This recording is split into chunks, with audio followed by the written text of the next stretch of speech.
자, 안녕하세요, 여러분. 자, 새해 복 많이 받으시기 바랍니다. 정유년 새해 첫 강이네요. 자, 삼성전자를 필두로, 자, 2016년 4분기 실적 발표 시즌이 시작되었습니다. 오늘 이 시간에는 4분기 실적 발표 시즌에는 과연 어떻게 대비를 하고, 자, 어떻게 매매를 할 것인가에 대해서 강의를 해보도록 하겠습니다. 제가 강의를 할 때는 항상 그 시황과 그 상황에 맞춰서 강의를 합니다. 여러분이 뭐, 이 차트 매매라던가 뭔가 좀 타점 잡는 거 그런 것 좀 알려주세요. 그게 제가 저번에 말했었죠. 그 하락장에서는 그런 게 아무 필요가 없다. 지금 장세가 하락장인데 여러분이 그런 거 타점 잡고 뭐 그런 거 연습해보고 해봤자 아무 소용효과 안 맞습니다. 그래서 브렉시트 때는 브렉시트가 뭐 터질 것인가 어떻게 될 것인가 그런 거 향후 전망이라던가 그쪽에 대해서 강의했듯이 지금은 이제 4분기 실적 시즌이 시작됐으니까 실적 발표 시즌이 시작됐으니까 그거에 맞는 장세를 해야 됩니다. 여러분 제가 단타를 한다고 해서 이 기업의 실적이 매우 안 좋고 그냥 차트만 보고 그냥 계잡주만 매매를 하는 게 아니에요.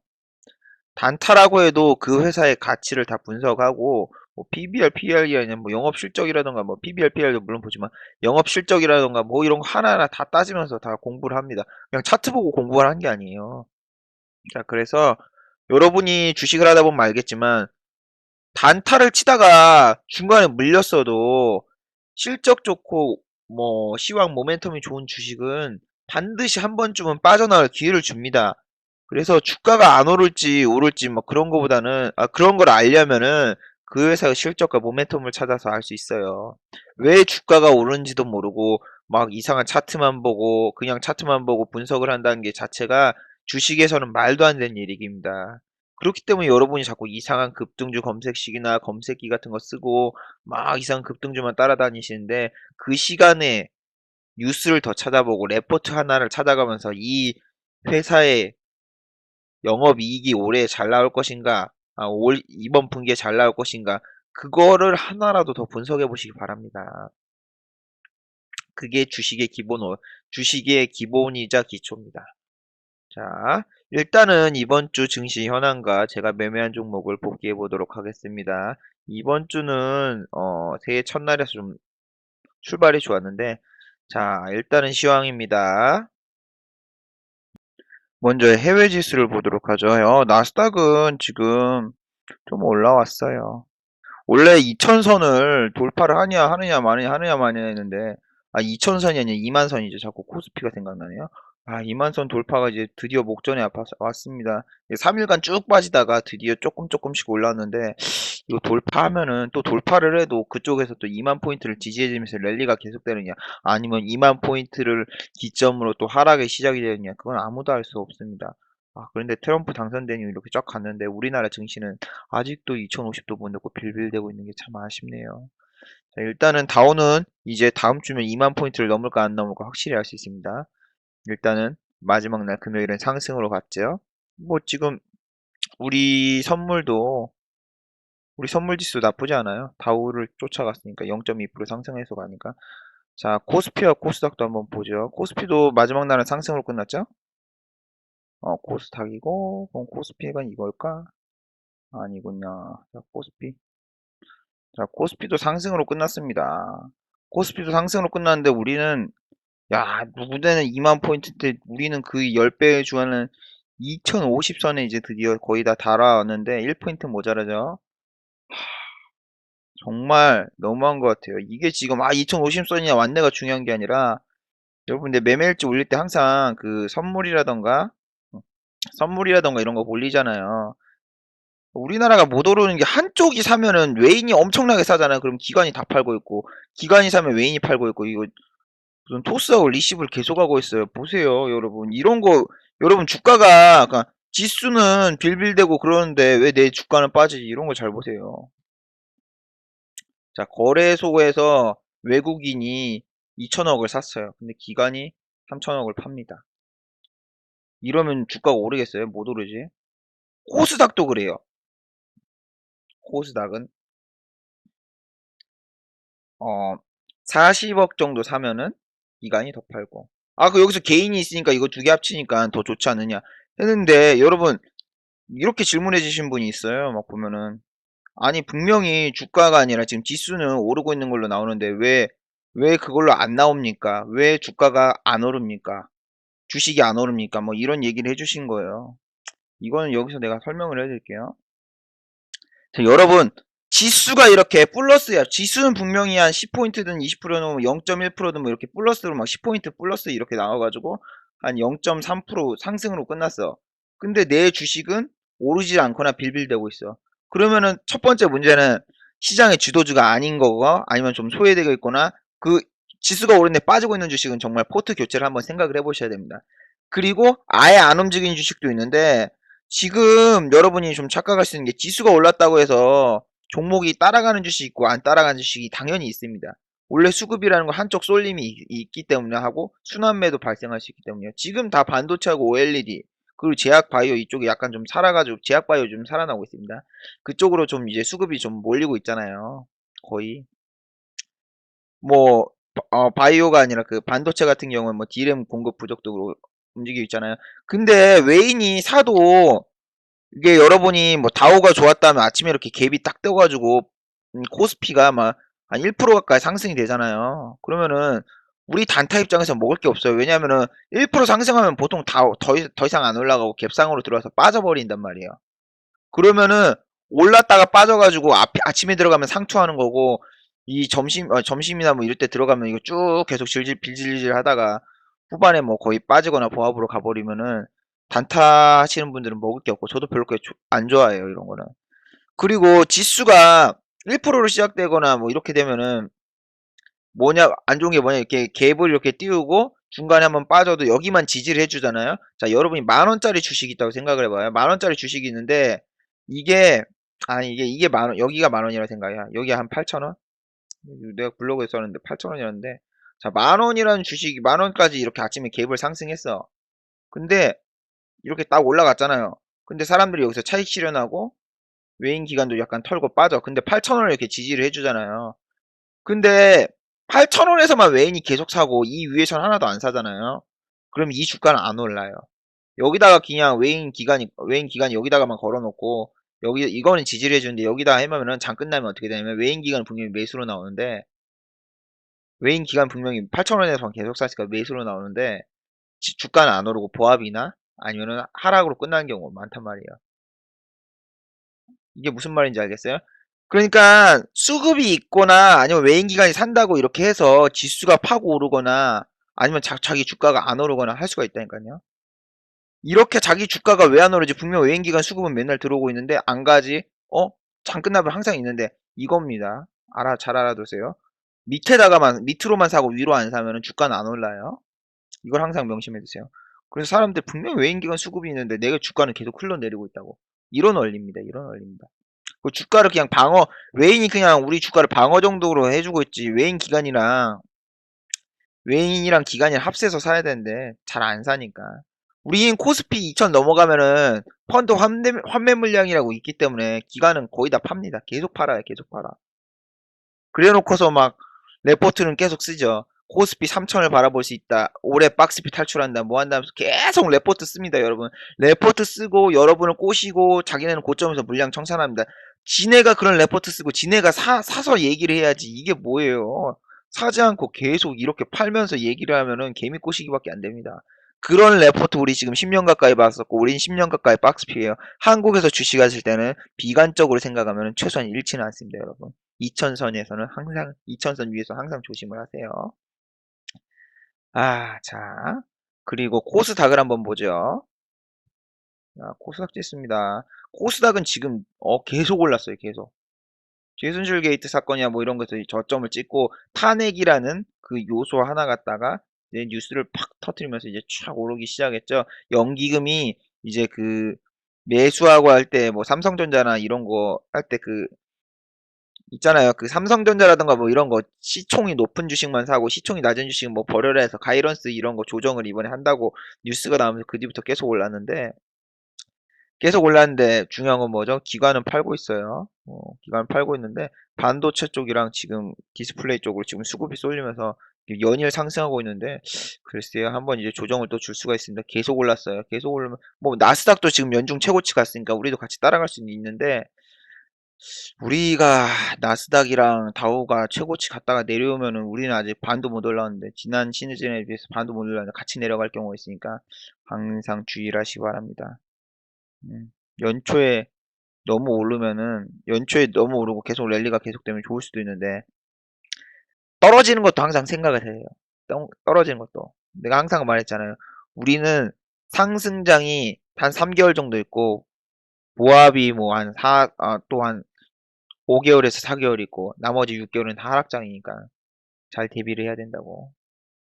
자, 그리고 제가 매매한 종목을 이번에 지금 살펴보도록 하죠. 이번 주 출발은 되게 좋았어요. 이번 주 출발이 어디 있지? 아침에는 이번에 1월 2일에는 미투온이랑 미투온으로 좀 잡고 한일 네트워크스랑 미투온을 갖다가 한 2% 정도 먹었네요. 출발도 되게 좋았어요. 출발도 되게 좋았고 두 번째 날은 제가 바보같은 실수를 했죠. 여기 SK 솔믹스라고 있는데 SK 솔믹스는 반도체 IT 부품주인데 52주 신고가를 찍었습니다. 제가 52주 신고가인 종목을 따로 빼놓고 맨날 공략을 하는데 SK솔믹스 보죠. 한번 보면서 얘기를 해드릴게요. 매매한 관점에 대해서 한번 보여드릴게요. 여러분은 52주 신고가 이렇게 한번 찍으면은 이걸 다시 돌파할 거라는 기대감이 있어요. 그 52주 신고가 매매 공략법이 이런 건데 이렇게 공략이 있는데 여기서 한번 밀렸단 말이에요. 밀려서 내가 여기서 잡아가지고 이걸 여기서 팔았어야 되는데 여기서 그 다음날 여기까지 갔는데 내가 여긴가 해서 팔았어야 되는데 못 팔았어. 이게 여러분 52주 신고가를 찍으면은 한일 네트워크스 때문에도 그랬지만 이거를 더 돌파하고 더 갈 거라 생각하지 말고 그 앞전 종목에서 앞전 매물 저항대에서 무조건 던져줘야 됩니다. 저 그래서 5020원에 한번 걸어놨었는데 이거 뚫었는데 제가 못 팔았어요. 바보같이 하다가. 괜히 욕심 새해라서 제가 욕심이 주체가 되질 않더군요. 새해라서 욕심이 주체되지 않아서 제가 못 팔았어요. 욕심 부리다가. 근데 약손절로 나와가지고 손실 봤는데 괜찮았어요. 이때도 뭐 약간 손실은 봤지만 그러니까 SK 솔믹스 하나로는 수익을 받고 한솔 테크닉스로 해서 다 복구를 시켰습니다. 한솔 테크닉스 잠깐 돌파 매매를 들어서 복구를 시켰고 그 다음날도 출발이 좋았습니다. CMG 제약이라던가 모나리자 이렇게 해가지고 평소에 버는 것보다 한 2배를 벌었어요. 근데 5만원만 더 벌자 갑자기 욕심 생겨가지고 외인 수급이 약간 있었어요. IM이 외인 수급이 약간 있었는데 자전거래를 하고 있어요. 자전거래 하는 거 보고 자전거래 하는 동안 내가 5만원만 벌고 나오자 해서 벌로 들어갔어요. 제가 뭐 여러분 자전거래를 어떻게 알아야 하는데 원리는 간단합니다. 원리는 자전거래는 간단한 게 뭐냐면은 여러분이 주식을 보다 보면은 미톤도 자전거래 하는 거 제가 잠깐 들어갔는데 이렇게 보면은 항상 9,000원에서 8,500원 이 사이가 있다고 생각을 해봐요. 어떤 주식이 있다고 생각해봐요. 그럼 여기서만 계속 움직인 거예요. 여기서만 좋아. 여긴 매물 저항대라서 돌파를 못하고 여긴 또 사람들이 살려는 매수 세력이 있어요. 근데 외인 기관 애들이 맨날 이것만 해가지고 단타치고 노는 애들이 되게 많거든요. 이런 종목이 되게 많아요. 그것도 장중에도 이렇게 있는데 이거 그냥 체결장 호가창을 보던가 아니면 그냥 분봉 보셔가지고 계속 이 사이클에서 노는 거 한 몇 분간 이렇게 노는 게 있어요. 그럼 나도 똑같이 여기서 사가지고 여기서 파는 거예요. 외인 기관이 계속 여기서 팔고 있는 거죠. 이렇게 파는 단타 치는 애들이 되게 많다니까요. 동호회가 아니라 외인 기관이 이렇게 해요. 뭐 대표적으로 뭐 셀로메드라던가 이런 애들도 있는데 예를 들면은 좋은 사람들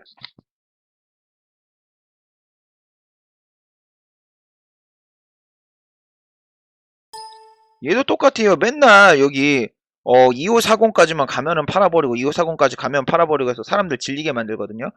얘 봐봐요. 계속 2540이 고점이 얼마 2540만 가잖아요. 그럼 무조건 던져요. 2540 던져. 그럼 나는 어떡하겠어. 2540 밑으로 빠지면 사고 2540에서 던지고 외인 기관이 계속 이러고 있는데 일주일 넘게 이러고 있는데 여러분 이런 거를 이거 뚫겠지 들고 있는 게 아니라 외인이 2540만 가면 이렇게 던지잖아요. 같이 던져요. 그걸 밑으로 내려가면 사요. 그리고 또 다시 팔고 사고 팔고 사고 팔고 사고 팔고 이렇게 자전거래 같이 쳐주세요. 이게 자전거래 쳐주세요. 또 이렇게 되면은 또 장 끝나고 나면은 수급은 또 있다. 수급은 또 있어요. 이렇게 보면 왠 줄 알아요? 밑에서만 사고 위에서 안 사니까. 제가 아까 처음에 말했던 게 무슨 원리인지 알겠어요? 그러니까 IM도 그때 그랬었어요. 그래가지고 자전거래 하고 있으니까 나도 자전거래 잠깐 먹으러 들어가자다가 자전거의 단점이 뭐냐면은 저건 일단 좀 급등을 해서 문제가 있었는데 자전거의 단점이 뭐냐면은 여기서 이렇게 가다가 위로 갑자기 촥 치고 나갈 수도 있어요. 수급이나 뭐 찌라시 있어서. 근데 여기서 빠지면 갑자기 투매가 촥 나와서 엄청 빠질 수 있어요. 아, 그래서 이거를 끊어줬어야 되는데, 아니, 이게 자전거에 내가 5만 원을 벌러 들어갔잖아요. 5만 원을 벌러 들어갔고, 내가 여기서 사서 여기서 팔아야 되는데, 내 수익이 48,000원인 거야. 아, 내가 얼마인가 지금 보고 있으면 안 되는데, 이걸 딱 보니까 48,000원이야. 2,000원이 아쉬웠어. 여기서 한 호가만 더 먹자. 여기서 한 호가만 더 올라가 이랬는데, 갑자기 여기서 팍 투매가 나와가지고, 손절했어요.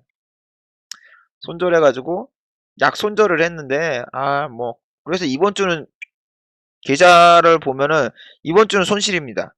1월 첫째 주는 손실이에요. 어쩔 수 없어요. 1월 첫째 주는 손실인데, 아, 뭐야, 너 이렇게 손실을 봤네. 에이, 별거 아니네. 이렇게 생각하시는데, 그렇게 따지면은, 지난주는 어쩌죠? 지난주? 지난주 이때 했나? 1월 달, 맞아. 지난주가? 그럼 지난주는, 그렇게 따지면은 지난주는 몇백만 원을 벌었는데, 지난주는 이렇게 벌었는데, 11% 벌었는데, 고작 2% 이거 손절했다고 해서? 그렇게 타격이 없습니다. 이거 지금 금액적으로 따지면 한 몇십만 원밖에 안 돼요. 몇십만 원 잃어도 몇백만 원 벌었으니까 결과적으로는 수익이네. 기승전 수익입니다.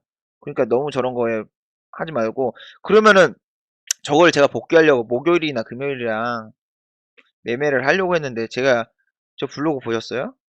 저 블로그 화가 나는 하루 하면서 이렇게 했는데 제가 그 주차장이 있단 말이에요. 제가 이제 그 맨션 같은 데 이제 사는데 거기서 주차장이 있는데 거기 주차장에 보면은 그 박스라던가 재활용 쓰레기 이거 버리는 데가 있단 말이에요. 재활용 쓰레기. 재활용 쓰레기 이렇게 버리는 데가 있고 내 차는 이 정도에 서 있고 있는데 여기에 박스가 있으면은 여기 박스 줍는 아줌마들이 여기 벽이 이렇게 있고 박스 줍는 아줌마들이 이쪽에서 맨날 박스를 주우러 오는 거예요. 근데 내가 잠깐 밖에 나와 있는데 여기서 리어카 깔고 있는 폐지 줍는 아줌마가 이렇게 오더니 리어카를 여기서 놓고 이거를 주고 가면 되는데 리어카를 들고 여기를 탁 들어오는 거예요. 여기 들어오는 거예요. 내가 보니 여기 못 통과해, 못 통과해. 내 차는 여기 이렇게 있고. 그래서 여기서 못 통과하는데 아줌마가 막 들어가려고 하길래 내가 저쪽에서 소리 지면서 아줌마! 됐는데 그냥 여기를 팍 들어오는 거야. 그러니까 이쪽에서 드르륵 갈리는 소리가 나면서 아, 내 범퍼 씨. 아, 내 범퍼 씨. 범퍼 새로 바꾼 지 몇 달 안 됐거든요. 여러분 이게 지금 이게 나 이거 뺑소니로 검색해봐요. 뺑소니로 검색해보면은 아, 내 차를 지금 아, 뺑소니 사건이 엄청 많았어요, 내가 지금 차 사고 나서, 내 차 사고가 지금 한 4번? 5번 났는데, 뺑소니 사건이 2번이었고, 나머지는, 제가 운전 한 번도 안 하고, 주차장에서 다 박았어요, 누가. 누가 왔는데 박았어요. 맞아요. 이것도 보면 알지만, 제가 어디 뭐 휴게소에서 잠깐 차 세워놨는데, 누가 내 차를 긁고 튀었다던가?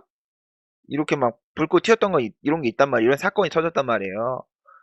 그래서 경찰서도 가고 그랬었는데 이번에는 폐지 줍는 아줌마가 이거 그 차 긁어가지고 아줌마가 웃잖아 웃잖아 우야꼬 우야꼬 막 이러는 거예요. 그러길래 아씨 날도 춥고 아줌마가 막 다리 쩔뚝쩔뚝거리는데 이 아줌마한테 이거 아씨 보세 가게 한 5만 원이나 5만 원이나 10만 원 주세요 이렇게 하기가 좀 그런 거예요. 날도 추운데 이 아줌마가 이것도 폐지 모아가지고 언제 또 그거 하겠어요. 언제 또 이거 하겠어요. 이거 나한테 5만 원 10만 원 주면은 이 아줌마는 또 엄청 폐지 주우러 다닐 거 아니에요. 그래가지고 막 그냥 가세요 하고 보내드렸는데 아 내가 이거 블랙박스 녹화한 것도 있는데 블랙박스 녹화한 거 이렇게 보여주면 별로 내 이미지가 좋아질 거 아니잖아. 그렇게 그냥 보내준 게 아니라 내 차에서 막 욕하면서 내가 막 소리 지르는 게 있는데 그게 진짜 그거 틀어놓고 하면 이거 정말 리얼 사운드로 여러분이 들을 수 있는데 그냥 그렇게 해서 뭐 하겠어요 그냥 보내드렸는데 그게 너무 아쉬운 거예요. 새해 첫 주부터서 주식으로는 손실받고 또 그 다음날에는 차가 망가졌고 그러면은 여러분 마음이 급해집니다. 제 뺑소니 사건이야 저거 있을 때 제 매매일지를 봐요. 일단은 차가 뺑소니를 치고 그러면은 차 수리비가 한 50만 원 정도 나오는데 이거를 일단은 내 돈으로 해야 되잖아요. 내 돈으로 해야 된다 생각하면 주식으로 돈을 이만큼 벌자라고 생각을 되고 내가 앞에서 약간 몇만 원, 몇십만 원 손실 본 거 플러스 차 수리비 이거 딱 합쳐버리면은 머릿속에 오늘 하루 이만큼 찍자. 이게 머릿속에 얼마를 벌자 이게 들어있으면 얼마를 벌어야 되겠다. 이 압박감이랑 이 머리가 들어있으면 여러분 익절도 안 되고 손절도 안 돼요. 왠 줄 알아요? 익절은 해야 되는데 아씨 50만원 60만원 정도 벌어야 되는데 60만원 찍으면은 팔아야지 하다가 익절을 못하고 내가 앞에 약간 60만원 정도 지금 손실이 있다고 생각을 해봐요. 차 수리비랑 해서. 그럼 손절을 해야 되는데 여기에다가 여기서 2% 손절하면 마이너스 20만원에다가 플러스 60 해버리면은 아 뭐야 새해 첫부터서 이렇게 손절을 해야 되나 해서 마인드 컨트롤이 절대 안 됩니다. 제가 저번에 뺑소니 사건 난 다음에 매매를 제대로 못했단 말이에요. 왜냐면은 휴게소에서 여러분 교통사고가 나면은 관할 구청이 거기 지점으로 바뀌어요. 그래가지고 제가 그 거제도 같은 데서 사고 나는데 제가 거제도 살지도 않는데 거기 거제도까지 가가지고 거제 경찰서에서 가해자 찾아가지고 잡아가지고 다시 뭐 하고 막 되게 복잡했단 말이야. 2, 3일을 날려먹었어요. 근데 중요한 건 2, 3일 날려먹은 게 아니라 그때 또 보험 처리를 했는데 맨 처음에 보험 처리를 했는데 저는 보험료가 안 오른다고 해가지고 했거든요. 자차로 했는데 보니까 보험료도 그 다음 년도 보니까 올랐어요. 난 니네가 동결이라고 해서 200만 원 이하는 동결이라고 해서 안 했는데 왜 보험 처리했는데 왜 이렇게 했냐니까 알고 보니까 뭐지? 그거래요. 앞에서 받았던 보험료를 다 개원해야 되고 뭐 약정 할인 같은 거 있으면 다 개원해야 되고 그래야 돼서 그 개원한 가격에 3년인가 동결이래요. 아, 그것 때문에 그때 빡쳐가지고 매매를 되게 망친 적이 있었거든요. 보험에다가 뭐 경찰서에다가 뭐 하다가 이렇게 망했는데 이번에 도저히 매매를 할 수, 이번 주 저거 딱 사고 난 이후 매매를 도저히 못하겠네요. HTS 키지도 않고 도저히 못하겠어요, 진짜. 내가 저랬던 기억이 있기 때문에 이번에도 지금 매매하면은 망한다 해서 여러분 정말 큰 손실을 봤을 경우에는 한 일주일 정도 그냥 HTS 끄고 나가세요. 복귀고 나발이고 자기가 일단은 진정이 돼야 돼요. 일단은 진정이 돼야 돼요. 한 일주일 정도 어디 해외를 가던가 어떻게 하던가 아니면 해외가 아니면 그냥 매매 자체를 하지 말던가 일단은 마음을 추스려야 돼요. 마인드가 잡혀야 돼요. 마인드가 잡혀야 되는데 아 나 이번에는 가해자가 앞에 있는데 돈을 못 받으니까 너무 화나고 더 웃긴 게 뭔지 알아요? 내가 현금이 하나도 없어. 아 1월달 되니까 1월달에 제가 다음 주에 일본 가야 돼가지고 엔화 좀 환전해놓고 그 다음 주에는 또 제가 또 동남아 여행 가기로 돼 있어가지고 호텔 예약이랑 뭐랑 다 해서 돈 좀 썼단 말이에요. 그리고 제 현금 자산은 어디 있다? 다 적금에 때려 부었다고 제가 얘기를 했잖아요. 적금이라던가 뭐 안전자산에 다 때려 부어가지고 평소에는 통장에 딱 카드값 매월 어느 정도 카드값 낼 돈밖에 없는데 이미 여기하고 여기 여행 가니라고 많이 써버렸단 말이에요. 저번 주에 번 거 거의 다 썼어요. 그리고 나머지 돈은 다 그 주식에 있는데, 주식 통장에 있는데, 아, 현금이 하나도 없는데, 이번에 또 차 수리비를 할 때, 여러분 차 수리비 봤죠? 카드로 하면은 60만 원이고, 현금으로 하면은 52만 원 이 정도 해준다는 거예요. 근데 차를 수리해야 되는데 내가 현금이 하나도 없네. 돌아버리겠는 거예요. 아, 차 수리해야 되는데, 이거, 아, 괜히 차 보고 있으면 괜히 가슴 아프고 짜증나고, 차 수리해야 되겠고, 아. 되게 짜증났네요. 아, 나는 이런 사건이 있는데, 이런 사건이 터져서 열받는데, 아프리카 TV 가보니까 일본인 BJ가, 나 오늘 지갑 잃어버렸어요. 10만 원 잃어버렸어요. 하면서 막 하소연을 하는데 사람들이 막 별풍선 쏴주대요. 아이고, 안타깝네 하면서 이쁜 여자 있으니까 뭐 별풍선 짝짝짝 써줘가지고 결국 걔는 지갑 잃어버린 돈보다 더 별풍선을 받아가는 거 보고, 아, 나도 귀엽고 예쁜 여자였으면은 아프리카 가가지고, 나도 오빠들, 나 오늘 차 사고 났어요. 하면서 막, 아, 별풍선이나 받으면 얼마나 좋을까, 막 이런 생각을 했었는데, 내가 못생기고 남자라서 안 되겠어요. 내가 안 되겠어. 난 그런 거 못해. 아, 씨. 그러려면 이걸 복구할 수 있는 방법 주식밖에 없는데, 아, 되게 짜증났어요. 아, 씨. 내 그래서 광고를, 누가 유튜브 광고라던가 아니면 네이버 광고 좀 많이 클릭해줘가지고, 그걸로 차 수리비가 좀 나올까, 그런 꿈도 꿔봤지만, 그런 꿈은 이루어질 수 없습니다, 여러분. 내 광고 수입이 봤자 한 5천 원? 4천 원 막 이 정도밖에 안 되니까. 이거 찍어서 여러분 제가 돈 버는 게 없어요. 아, 근데 진짜 새해 첫 주부터 이렇게 매매도 꼬이고 안 좋은 일이 있으니까 제가 마인드가 참 잡혀지질 않네요. 아, 그래서 이제는 마인드를 잡고 다음 주 매매할지 안 할지는 제가 잘 모르겠어요. 아, 자꾸 제가 안 좋은 생각만 딱 하잖아요. 아, 저 아줌마가 저 내 차 박을 것 같다. 뭐 이런 안 좋은 생각을 딱 하면은 그게 마이너 리포트처럼 그게 몇 분 뒤 월터의 상상은 현실이 된다처럼 진짜 그게 현실로 딱 안 좋은 것만 딱 생각을 하면 바로 그게 현실이 돼버리니까 정말 돌아버리겠습니다. 아, 그래서 다음 주엔 제가 매매가 있을지 없을지 잘 모르겠습니다. 마인드가 지금 안 잡혀가지고 한 일주일 쉴 수도 있어요. 아, 물론 지금 제 친구는 제가 가르쳐 주는 입장이라서 계속 장중에 수급이라던가 뭐 이런 거 종목 같은 거 찾아가지고 막 할 거 그거 하기 때문에 그건 보고 있는데 아 모르겠어요 지금 내 자신의 매매를 지금 할 수 없을 것 같아요. 이미 마인드가 손상이 너무 돼서 하, 로또나 사야 되겠다 이번 주. 아 근데 로또 살 돈도 지금 현금이 별로 없으니까 현금을 빼려면 매매를 쉬어야 되잖아요. 그래가지고 지금 매매를 못했어. 매매를 못한 이유가 가장 큰 이유가 그겁니다. 현금이 없으니까 주식에 있는 돈을 빼야 돼. 그래서 쉬었어요. 그래서 아 미치겠네 진짜. 자 다시 강의로 들어가서 자 여러분 여러분이 평소에나 뭐 트럼프 사태라던가 최순실 게이트 때문에 이렇게 손실이 좀 있어도 손절하고 현금만 가지고 있으면은 실적 시즌 되잖아요. 실적 시즌에 실적 좋은 주식 찾아가지고 베팅하면은 그 손실 봤던 걸 다 복구시킬 수 있습니다.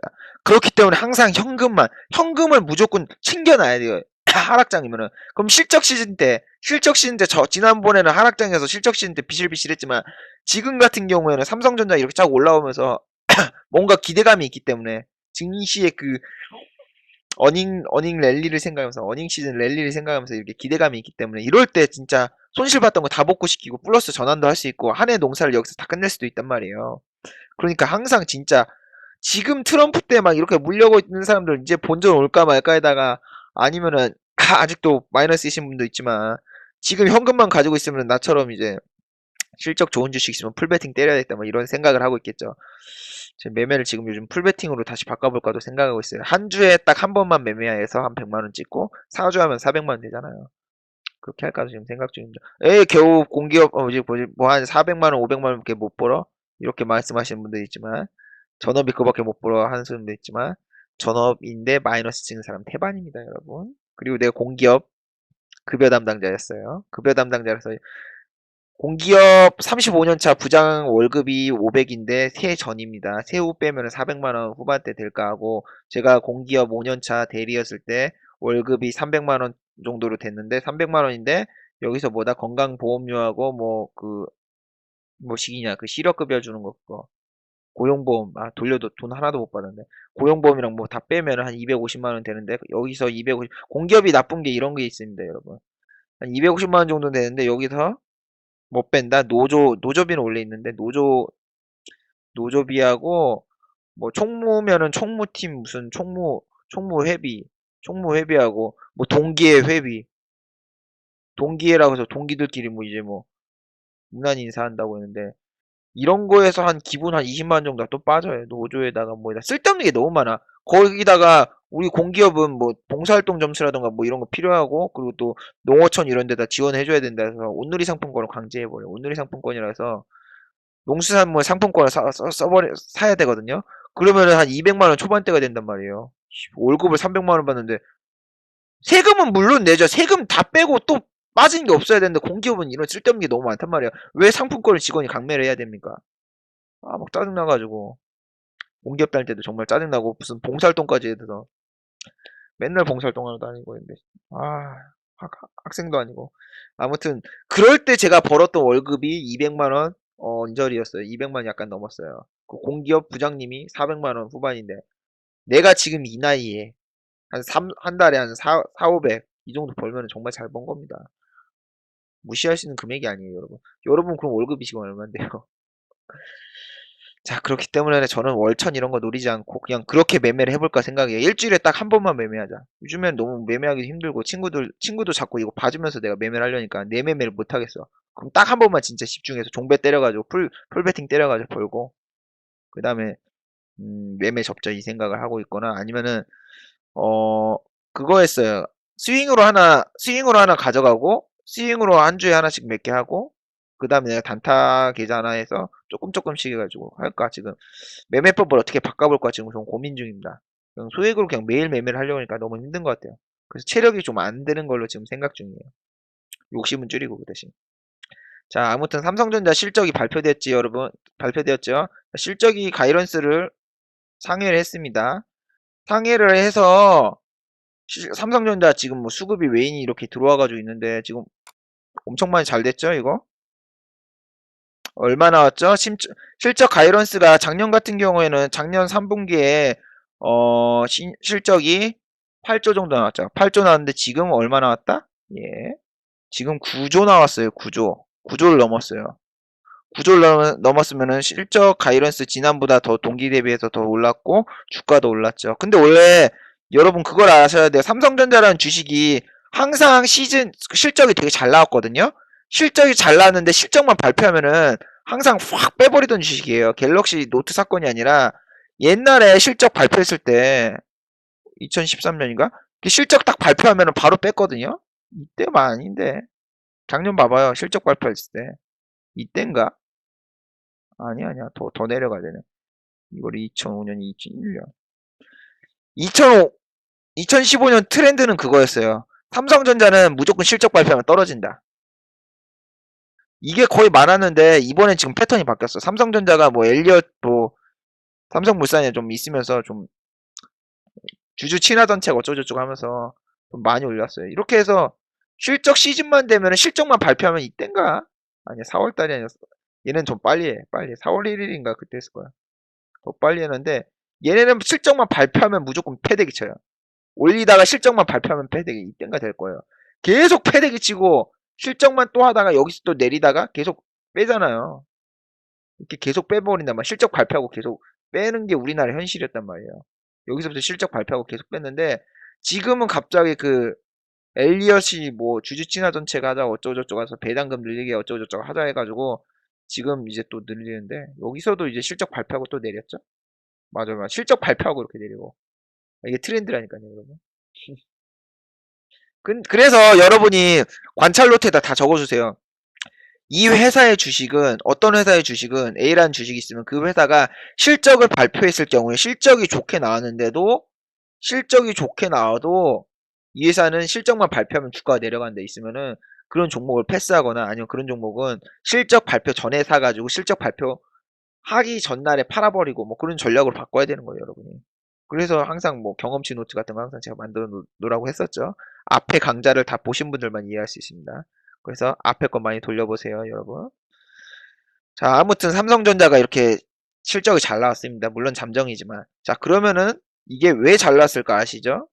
자, 갤럭시 이런 거 뉴스 하나하나 다 보세요. 갤럭시 분명히 노트 7은 폭파해가지고 폭파돼가지고 여러분 실적이 안 좋아야 되지만 반도체가 지금 D램 공급 부족에다가 거기다 또 뭐예요? OLED라던가 뭐 그런 게 이제 시장에서 공급 부족 현상이 있어서 삼성전자가 수혜를 볼 거라고 레포트가 계속 나오고 있어요. 자, 그 뜻은 일단은 삼성전자가 실적이 좋았기 때문에 OLED하고 그다음 이제 D램 관련 뭐 하이닉스라든가 D램 관련은 진짜로 실적이 관련 업체들은 실적이 좋게 나올 수밖에 없다라고 생각을 하죠. 왜냐하면 삼성이 거기서 영업이익이 나왔는데 거기에 하청업체나 부품업체 다른 중소 아니면 중견 기업들은 같이 똑같이 실적이 안 나왔을까요? 분명히 나왔을 겁니다. 근데 문제는 뭐냐? 여러분 이거 잘 알아야 돼요. 문제는 지금 이미 시세를 줬어요. 이미 52주 신고가를 찍은 OLED라던가 그런 종목이 너무 많아요. 자, 그러니까 여러분이 정말 잘 선택을 해야 됩니다. 지금 AP 시스템도 3만 원이 넘었어요. 이거 작년에 내가 9천 원대 매매했던 종목이거든요. 사상 최고가를 갔죠, 지금. 근데 지금 계속 내리고 있잖아요. 거기서 삼성이 실적이 좋았으니까 얘도 같이 오를 거다. 가 아니라 이미 시세를 많이 주고 올랐어요. 2만 2천 원부터 여기까지 올랐어요. 이미 선 반영이 됐을 수가 있어요. 그래서 얘가 또 실적이 좋다 해서 오를 거보다 이미 지금 추세를 이탈을 하고 있어요. 요즘에 지금 AP 시스템 보면은 보세요. 기관이 매집을 했던 거 다 팔고 있어요. 기관이 기관이 이쪽에서 다 매집했던 거 지금 계속 팔고 있잖아요. 물론 외인이 좀 사주고 있지만 그 한쪽에서 너무 계속 파니까 찝찝하잖아요. 찝찝하고 실적자 발표됐다 하면은 잘 선택하셔야 돼요. 이게 주가가 더 가는 게 아니라 실적이 좋으니까 더 가는 게 아니라 이미 선 반영을 받았으니까 빠질 수 있겠구나. 그러니까 선 반영을 받았으니까 빠질 수 있겠구나. 그걸 생각해야 된다. 여기서 역발상 매매를 해서 이 빠진 자금이 어디로 이동할까를 생각을 해봐야 되고, 거기에서 선침해하는 것보다 거기에서 섹터가 이제 또 새로운 테마가 탄생하고 거기서 또 섹터가 가고 있으면은 그때 가서 확인하고 비싸게 사도 그때 매매하는 게 더 좋습니다. 개인적으로는. 자, 그러니까 지금 삼성전자가 이만큼 올랐으니까 지금 나도 OLED라는 디스플레이 쪽에 하자 하신 분들은 좀 주의하세요. 단타로 하루 단타로 치고 나오던가, 아니면은 먼저 선침해를 하거나 먼저 이런 데서 가지고 있던 사람의 몫입니다. 여러분이 지금 들어갈 게 아니에요. 52주 신고가의 반대말은 상투매매입니다.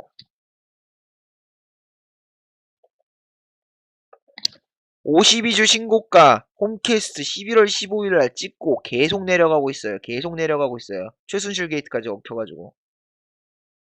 52주 신고가의 반대말은 상투매매니까 잘 선택하셔야 된다. 지금이라도 OLED 디스플레이 살까? 보다는 일단 이 시세를 많이 줬으니까 또 저 시세가 계속 유지되느냐 그 생각을 하시고, 저 업황이 좋을 것이다 레포트가 나온 게 10월 달에서 11월 달에 나왔습니다, 여러분. 10월 달에서 11월이 뭐다?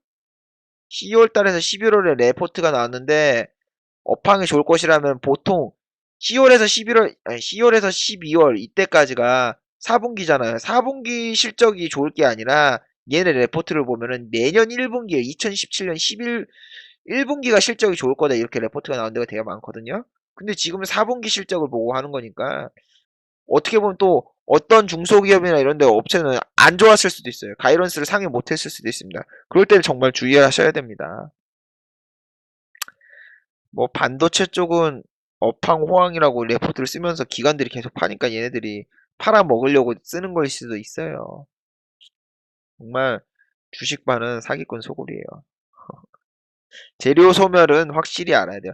여러분이 그 재료 소멸은 아시죠?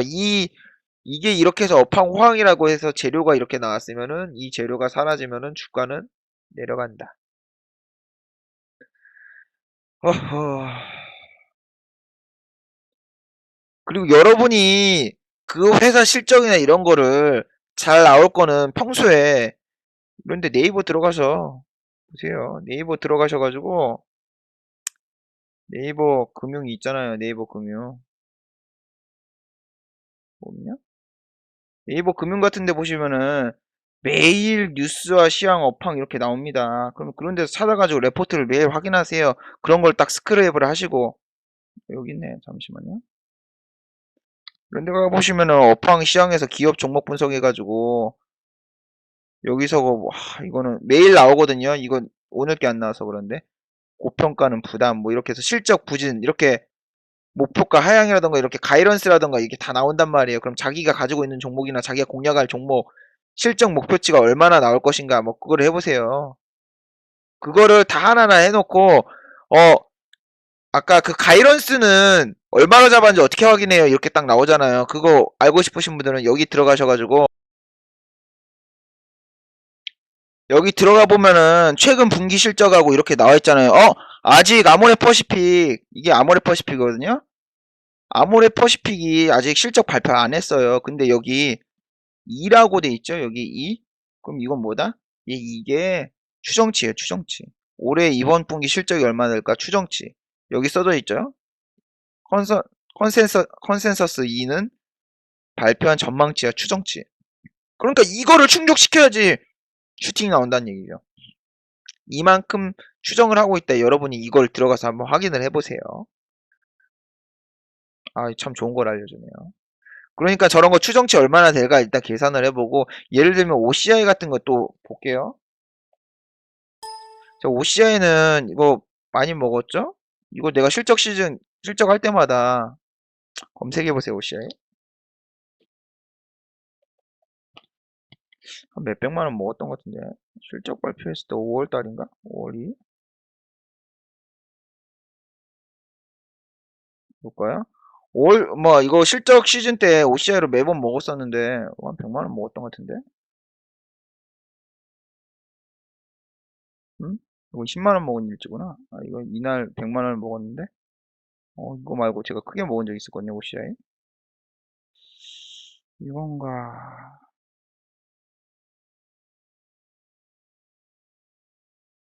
음, OCI, OCI, OCI, OCI, OCI. 없네? OCI가 없네? 일단 아무튼 매매일지 찾아보세요. OCI 때 실적 발표 때 많이 먹었는데, OCI 같은 경우 제가 이런 거, 예를 들면은, 제 특성을 한번 말씀드려볼게요. OCI 같은 경우는, 얘는 실적 발표 전에 10만원까지 항상 끌어올립니다. 10만원 가까이 이렇게 끌어올려요. 그리고 실적 발표하잖아요. 그럼 쭉 내려요. 재료가 소멸되죠. 실적이 좋을 것이다 해놓고도 이렇게 쫙 되고, 저번에 또 12만원대 한번 또 올렸다가 쫙 뺐죠. 전 여기서 팔았어요. 전 여기서 팔았어요. 12만원 찍는 거 보자마자 바로 팔았어요. 매매일지 있어요. 한번 보세요. 그러니까 이렇게 실적 발표 전날이나 그 전날에 무조건 팔아야 됩니다. 안 그러면 그냥 쭉 빠져요. 이게 잠깐 개미 털기겠지가 아니라 그냥 쫙 뺍니다. 실제로도 기간 외인 수급이 이탈이 되고 있고요. 보면은 기간 외인 수급이 여러분 이탈을 하면은 일단 팔고 보세요. 그게 전초 처음에 시초가 될 수 있습니다. 얘는 항상 패턴이 똑같아요. 항상 10만원 찍을 것처럼 올리고 빼고. 이게 그래요. 그리고 수급도 항상 그때까지만 들어와요. 수급이 얘가 보면은 양아치라니까 10만원대 딱 찍을 것 같이 해놓고 그 다음에 수급이 다 이탈이에요. 여기 다 이탈이잖아요. 다 이탈. 다 먹튀하죠. 10만원대가 꼬치가 제일로 좋아요. 호가도 그때부터서는 두꺼워지고 그러니까. 얘도 계속 이탈이에요. 이렇게 하고 12만원 딱 찍고 바로 먹튀하죠. 바로 먹튀하죠. 그럼 얘는 실적이 좋을까요, 나쁠까요? 뭐 이런 걸 보면은 얘는 그동안 매집에는 물량을 계산을 해보고 그 다음에 얘 같은 경우에는 인터넷에 검색하면 나오지만 매주 목요일에서 수요일, 수요일에서 목요일 폴리실리콘 단가가 나옵니다. 폴리실리콘 단가가 나오는데 그걸 하나하나 다 기록을 해주세요. 매주 기록을 해주세요. 그럼 그 단가를 보고 이게 흑자일까 적자일까 아니면은 이게 영업실적이 잘 나올까 안 나올까 그걸 추정을 할 수 있습니다. 저는 그걸 맨날 다 계산했는데 여기서 공개하면은 여러분한테 그냥 좋은 일을 해주는 거기 때문에 공개를 안 하겠습니다. 만약 좋게 나왔다면은 나 혼자서 냠냠쩝쩝 잘 먹어야 되니까. 자, 그러니까 여러분이 그런 거 다 찾아보고 분석을 하시란 말이에요. 그리고 오시자에는 분명히 실적 발표가 나오면은 그 전에 매집해 놓은 물량이 있고 실적 발표가 나오면 무조건 패대기 친다. 그 공식을 알아두고 있으면은 이 자식은 실적 발표 전에 던져야 되는 거 확실히 알 수 있죠. 좀 그래서 항상 던졌어요, 이거. 그래서. 그러니까 OCI가 만약에 같다면 이게 뭐예요? 태양열이랑 신재생 에너지 섹터잖아요. 그럼 같이 가는 종목이 뭐 있나요? 신성 솔라 에너지라던가 동국 SNC라던가 뭐 다 있잖아요. 그런 거 짝짝짝짝 나와야 됩니다. 같이 움직이는 종목을 얘는 8만 원에서 10만 원짜리 종목인데 얘 말고 뭐 신성 솔라 에너지라던가 동국 SNC는 훨씬 싸고 탄력성이 좋아요. 앞에 제가 했던 강의를 보세요. 탄력성을 이용한 매매. 코스피가 종목이 큰 게 하나가 가면 코스닥은 더 빨리 간다. 그럼 얘가 실적이 좋으면 걔도 좋을 것이라는 그런 기대감이 있어서 움직이는데 그 기대감이 있을 때 살짝 먹고 같이 나오면 됩니다. 굳이 이렇게 비싼 종목을 하실 필요가 없어요. 근데 저는 이쪽에다가 왜 이걸 했냐면은 얘는 대신 풀베팅 그때 탄력성을 이용한 매매 때 얘기했죠. 코스피 종목은 장중에 풀베팅을 때릴 수 있다. 왜냐하면 변동성이 많이 낮기 때문에. 근데 OCI 같은 경우는 어 실적만 발표되면 팍 빼버리기 때문에 이게 뭐예요? 그때 트럼프 때문에 올랐는데 이거 30% 정도 거의 하한가 같죠. 이런 대형주가 하한가 가는 것 자체가 20% 정도 빠지는 것 자체가 문제입니다. 이거에서 거의 지금 이게 얼마야? 10만 원 넘었다고 이렇게 하니까 문제입니다. 문제 여러분. 그러니까 그 종목의 그 움직임과 그 종목 섹터가 예를 들면 화장품주라면은 뭐 아모레퍼시픽이 실적이 잘 나왔다. 중국 사드 그런 염려에도 위험하고 잘 나왔다면은 코스맥스는 더 큰 증가라서 안 되고 뭐 태평양물산이라던가 더 중소형 화장품주에 다 베팅을 때리는 거죠. 아모레퍼시픽 이런 건 비싸고 무겁잖아요. 더 싸고 더 저렴하고 더 탄력성 좋은 주식으로 사서 가는 겁니다. 실적 발표 시즌에는. 물론 그 주식이 실적이 좋았을 수 있을 거안 좋을 수도 있어요. 근데 그거를 그 주식 그 실적까지 기다리는 게 아니라 그냥 잠깐 먹고 나오세요. 예를 들면 저 NC소프트도 잠깐 먹고 나왔잖아요. NC소프트를 볼까요?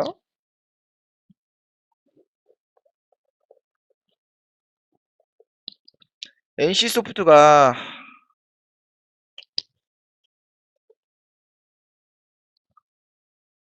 NC소프트를 매매를 잠깐 했어요. 실적 발표하는 날 잠깐 돌파 매매로 살짝 들어가서 먹었죠. 5월 13일인가. 실적 발표 시즌에 정말 먹을 게 많아요. 그냥 다 먹었죠. 뭐 NC소프트. 이거밖에 못 먹었어? 8만 원밖에 못 먹었어? 미날 잘했다니까 뭐. 아무튼 뭐 코리아나도 있고 화장품주가 나오면은 뭐 코리아나도 있고 그러니까 그 섹터가 잘 갈 때 유심히 보고 그 섹터에서 큰 종목이 움직이면 작은 종목도 같이 움직이니까 실적 발표 때는 그래서 양쪽을 번갈아 가면서 잘 보시고 매매하시면 됩니다. 자, 그 다음에 자, 여러분, 자, 이제 실적 발표 일정을 보는 방법입니다. 내 주식이 언제 실적 발표할까? 자, 예를 들면 이렇게 키움증권 블로그 같은 데 가가지고, 이번 주 실적 발표하는 회사. 그래서 실적 이렇게 나온단 말이에요. 매일날 발표하는지. 큰 종목 같은 경우에, 대형주 같은 경우에는. 대형주에는 나오고, 대형주가 아닌 중소형주는 이런 데 안 나옵니다. 별로 관심도 없을 수 있으니까. 자, 그러면 자신의 주식의 실적 발표는 언제일까? 아는 방법은 어떻게 했을까요? 이거는 뭐, 간단합니다. 자, 예를 들면은, 대림산업. 여기 실적 발표 몇일 나는지 궁금하다. 여기 자료 클릭해보세요. 자료 클릭해보세요. 자, 기억해요. 자, 나와있죠, 여기. 대표 전화번호나 IR 담당자 있습니다. 주담한테 전화 때리세요. 내가 여기 주주인데 실적 발표가 언제 합니까? 하고 물어보시면 돼요. 그리고 주담이랑 전화를 많이 해보세요. 한 예로 제가 무슨 게임 회사인가 그거 하나 매매하는데 IR이나 뭐 이런 거 공시 같은 거 나왔는데 재무제표가 아니라 뭔가 영업 뭐 추정치인가 뭔가 해서 현금 이동 뭐 현황인가 뭔가 자금 이동 현황인가 대해서 그 공시가 나왔대요. 그래서 그 공시를 봤는데 이게 뭐 기타 법인 출자인가 뭔가 금액이 있어가지고 이게 이상해가지고 이거 혹시 일본 회사나 아니면 중국 회사에다가 뭐 M&A 같은 거 하는 거 아닌가? 이 생각을 추측을 해봤단 말이에요. 근데 그 공시 보고 한 달인가 두 달 뒤니까 딱 보니까 진짜 M&A 해가지고 주가가 팍 튀는 거 보고 물론 그 주식은 안 샀습니다. 확실하지가 않으니까.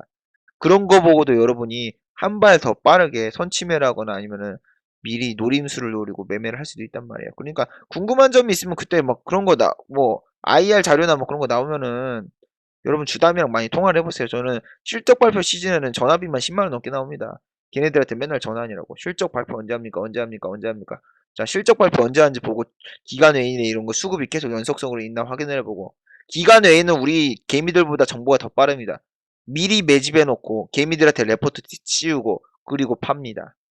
자, 그리고 실적이 좋은 주식이 아니라 실적 발표 전날에 공매도가 엄청나게 많다. 그럼 여러분 그 주식은 내릴 가능성이 높고 재료 소멸로 뺄 가능성이 많습니다. 그죠? 내가 저번에도 말했잖아요. 항상 말하는 공매도. 이 오택은 분명히 실적은 잘 나왔어요. 근데 영업이익을 저번에 영업이익이 225억 원인가 나와가지고 전년비에서 247%가 나와가지고 분명히 실적이 잘 나왔단 말이에요.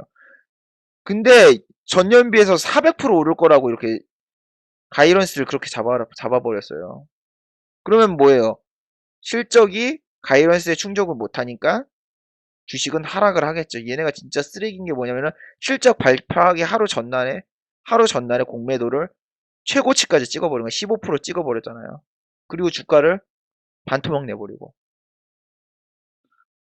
그러니까 여러분 실적 발표하기 전에 내가 이 주식을 가지고 있는데 공매도가 그 전날에 한 15% 20% 이렇게 딱 돼 있다.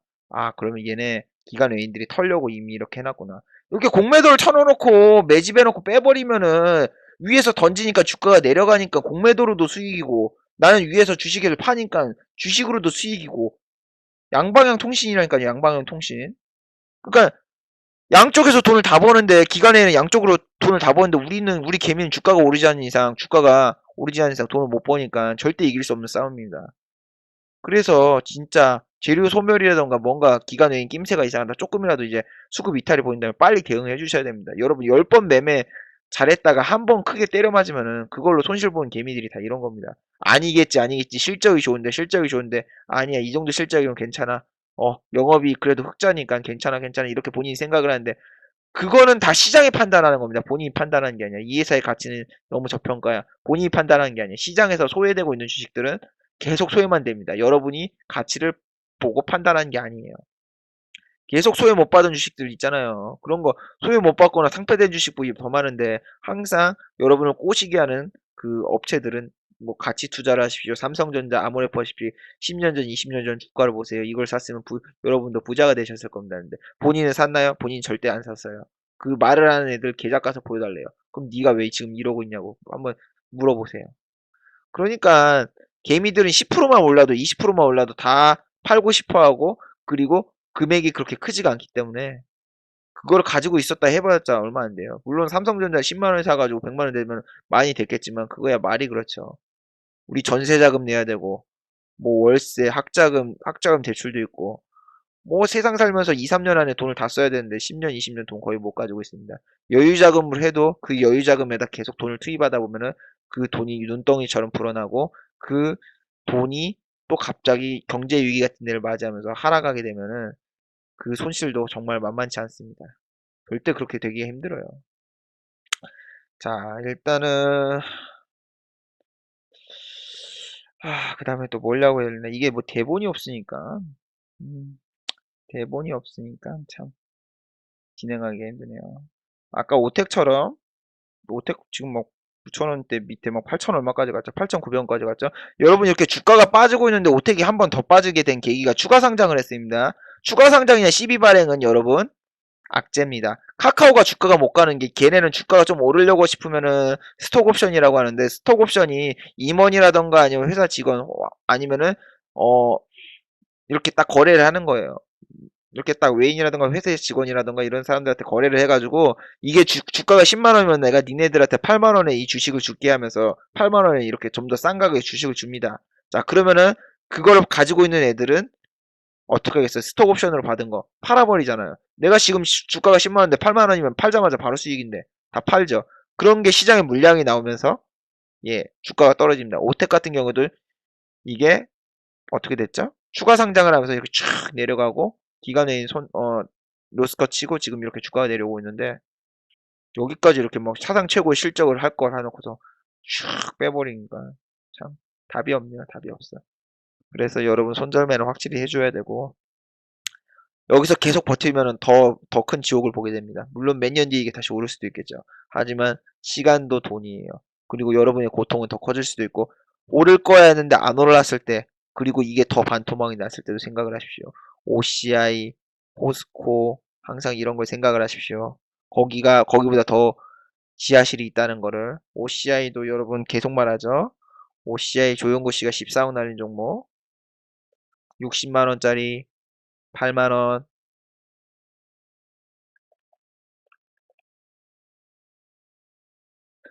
70만 원짜리 25만 원 반토막이 아니라 반의 반토막도 낼 수 있다는 것을 항상 명심하고 주식의 리스크를 생각하세요. 주식은 안전자산이 절대 아닙니다. 자, 오늘 한 거를 그러면 최종적으로 복습해 보면서 정리해 보면서 오늘 강의를 마치도록 하겠습니다. 오늘 한 1시간 찍었나? 이렇게 떠들었는데도 1시간이 되는군요. 자, 오늘 강좌의 핵심 내용을 다시 한번 살펴보시다. 자, 1분기 실적 좋은 주식 찾기 강좌. 자, 삼성전자의 실적이 잘 났으면 그에 따른 수혜주를 찾아라. 자, 삼성전자가 갤럭시 7의 갤럭시 7이 아니죠. 갤럭시 노트 7의 폭발 사건으로 인해서 타격을 입었으나 휴대폰 사업보단 반도체 사업에 호재가 많았기 때문에 실적 가이런스를 상회하는 실적이 나왔다. 자, 그럼 그에 관련된 수혜주를 먼저 찾아야 된다. 자, 그에 관련된 수혜주, 반도체나 디스플레이를 유심히 봐라. 자, 그에 따른 수혜주로 아까도 말했지만 뭐 아니면 도가니 이렇게 갈 수도 있고 저렇게 갈 수도 있습니다. 이렇게 간다는 거는 수혜가 나왔으니까 반도체 쪽이 오를 수도 있고 반대로 떨어질 수도 있습니다. 여기서 오른다면은 아까 말했죠. 여기서 잡고 있는 애들은 오르기 전에 잡고 있었던 사람 여기에서 이제 결과가 나왔으니까 팔 준비를 하시거나 한 50% 정도 차익 실현을 해주시고 더 갈 거라고 생각해도 일단은 수익은 챙겨야 되잖아요. 사실 신경 쓰시고 여기서 안 잡은 사람들은 여기서 잡은 사람들은 이제 상투가 될 수 있으니까 조심을 하세요. 그래도 이 섹터가 더 어떻게 갈 건가는 유심히 봐야 돼요. 여기서 더 갈 수도 있고 이게 오히려 시세 초입이 아니라 여기가 상승의 시작이 돼서 더 갈 수도 있습니다. 그러니까 가든 안 가든 반도체하고 OLED는 항상 유심히 보세요. 사라는 게 아니라 유심히 보세요. 자, OLED나 반도체주는 이미 시세가 많이 분출되어 52주 신고가를 돌파한 종목이 매우 많다. 삼성전자의 수혜주로 꼽히는 주식도 이미 52주 신고가를 돌파한 지 오래다. 잘못하다가는 역사적 최고점에 빠져 물려서 빠져나오지 못할 경우가 많다. 일단 유심히는 보되 따라 추격 매수하지 말고 눌림목이 있으면 그때 잠깐 살짝 매매하는 정도, 그 정도로 들어가셔야 됩니다. 욕심이 많으면 화가 됩니다. 자, 지난 실적 발표가 나오면 패대기 치는 종목인지 아닌지를 확인해라. 자, 특정 주식은 실적 발표가 되면은 실적이 좋아도 바로 패대기 치는 주식들이 있습니다. 지난 시즌 발표의 패턴을 보고 관찰을 하고 또 같은 패턴을 보인다면 일단 실적 발표 갭이 뜨느냐, 뜨면은 실적 발표 갭이 뜨면은 일단 50% 정도는 팔고 시초가에 던지고 보시는 게 좋습니다. 예를 들면은 뮤가 있죠. 뮤에 있는 웹젠.